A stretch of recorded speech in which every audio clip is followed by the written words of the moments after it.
سیدہ عائشہ رضی اللہ تعالیٰ عنہ فرماتی ہیں کہ ایک دن حضور کا درہ رحمت جوش میں تھا اور حضور نے فرمایا عائشہ جو مانگنا ہے مانگ لو۔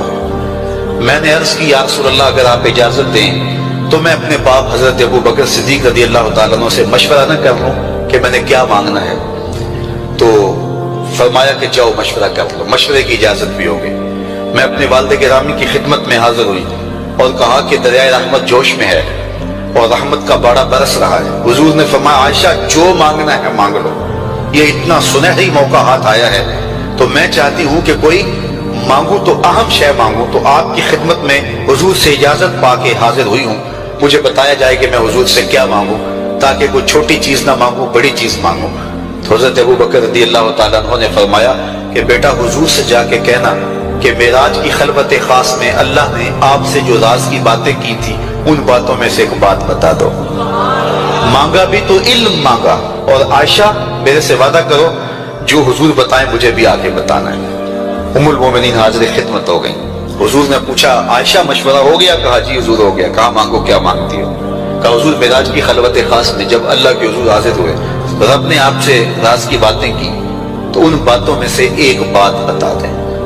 حضور مسکرا پڑے، اس بات پہ مسکرائے ہوں گے میرے یار غار کا انتخاب کیسا ہے، یا اس بات پہ مسکرائے ہوں گے کہ راز کی بات بتا دوں تو راز راز نہ رہا، لیکن وعدہ کیا تھا۔ کہا عائشہ سنو، جب میں قرب خاص میں پہنچا تو میرے مالک نے مجھ سے راز کی جو باتیں کی ان میں سے ایک بات یہ تھی، محبوب تیری امت میں سے کوئی شخص کسی شخص کا ٹوٹا ہوا دل جوڑ دے تو میرے اوپر لازم ہے بغیر حساب کے جنت عطا کرو۔ ام المومنین بہت خوش ہوئی اور اپنے والد گرامی سیدنا ابو بکر صدیق رضی اللہ تعالیٰ عنہ کے پاس آئیں اور ساری کہانی سنائی۔ بہت خوش تھی، لیکن حضرت ابو بکر صدیق رضی اللہ تعالیٰ عنہ نے سنا تو رونے لگے۔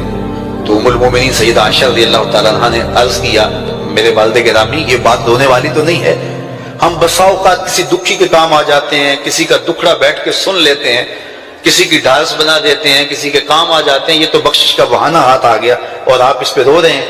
تو فرمانے لگے عائشہ اس کو معکوس بھی پڑھو، تصویر کا دوسرا رخ بھی دیکھو، اگر کوئی شخص کسی کا ٹوٹا ہوا دل جوڑ دے تو بغیر حساب کے جنت میں جائے گا، اس کا دوسرا رخ یہ ہے اگر کوئی کسی کا دل توڑ بیٹھے تو سیدھا جہنم میں جائے گا۔ میں اس بات پہ رو رہا ہوں کہ ہم سے کسی کا دل نہ ٹوٹ گیا ہو۔ تو آج کی اس مجلس کے اندر کیا یہ دو باتیں میں اور آپ اپنے پلے باندھ سکتے ہیں؟ ایک کا تعلق حقوق العباد سے ہے اور ایک کا تعلق حقوق اللہ سے ہے۔ حقوق اللہ میں سب سے اہم چیز نماز ہے اور پہلا سوال قیامت کے دن نماز کا ہی ہوگا۔ بلکہ حضور نے معراج میں جو مختلف مظاہرے دیکھے ان میں ایک چیز یہ بھی دیکھی، کچھ لوگوں کے سر پتھر سے کچلے جا رہے تھے، پھر صحیح ہو جاتے، پھر کچلے جاتے۔ جبریل سے پوچھا یہ کون لوگ ہیں؟ تو کہا آپ کی امت کے یہ لوگ وہ لوگ ہیں کہ جن کے سر نماز سے بھاری رہتے تھے۔ نماز کا کہو نہ بے نمازی کو، تو وہ پہلا بہانہ تو یہ لگائے گا کہ میرے کپڑے ٹھیک نہیں ہیں۔ میرے بزرگ فرمایا کرتے تھے تیرے کپڑے کیسے پاک ہو سکتے ہیں؟ تو رب کے حضور جھکنا نہیں جانتا، آ اس کے حضور جھکنا سیکھ لے، وہ تیرا لباس بھی پاک کر دے گا، تیرا دل بھی پاک کر دے گا۔ تو دوسرا بہانہ یہ ہوتا ہے کہ ہفتے کو شروع کروں گا جی، پہلی تاریخ سے شروع کروں گا۔ یہ وہ بندہ کہہ رہا ہے، ہفتے کا وقت وہ دے رہا ہے جس کے پاس ایک لمحہ بھی اپنا نہیں ہے، جس کو یہ نہیں پتا کہ اٹھنے والا اگلا قدم کہاں ہوگا۔ وہ کہتا ہے انشاءاللہ ہفتے سے شروع کروں گا، فجر سے شروع کروں گا۔